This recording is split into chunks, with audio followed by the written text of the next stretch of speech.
दोस्तों, अस्सलामुअलैकुम। मैं एक काम सी लड़की हूँ, मेरा नाम आयशा है। मैं आपके साथ खास बातें शेयर करती हूँ। आज की खास बात यह है कि मैंने कुछ लोगों को देखा है, वो कहीं भी बैठे हुए किसी भी चीज पे खराशे लगा देते, रगड़ना शुरू कर देते हैं, लकीरें लगा देते हैं। अगर उनके पास कोई और चीज नहीं है तो वो अपने नेल को रगड़ के चीजें खराब कर देते। इससे ना कि आपका फर्नीचर खराब होता है, आपकी रिस्पेक्ट भी खराब होती है। अगर आप किसी के घर बतौर मेहमान जाएंगे तो आप कहीं भी बैठे होंगे, चाहे सोफे पे, चाहे बेड पे, चाहे कहीं भी बैठे होंगे, तो आप खराशना शुरू कर देंगे।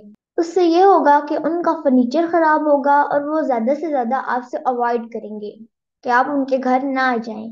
अगर ये आदत आप में है तो आप इस आदत को खत्म करें, और अगर आपके बच्चों में है तो उनको भी ये सिखाएं। इससे लोगों के साथ आपके तल्लुकात बेहतर होंगे और आपकी इज्जत में इजाफा होगा। वीडियो देखने के लिए बहुत बहुत शुक्रिया। आम टीवी को सब्सक्राइब कर दें, और अगर वीडियो अच्छी लगी है तो इसे शेयर कर दें। आपका बहुत बहुत शुक्रिया।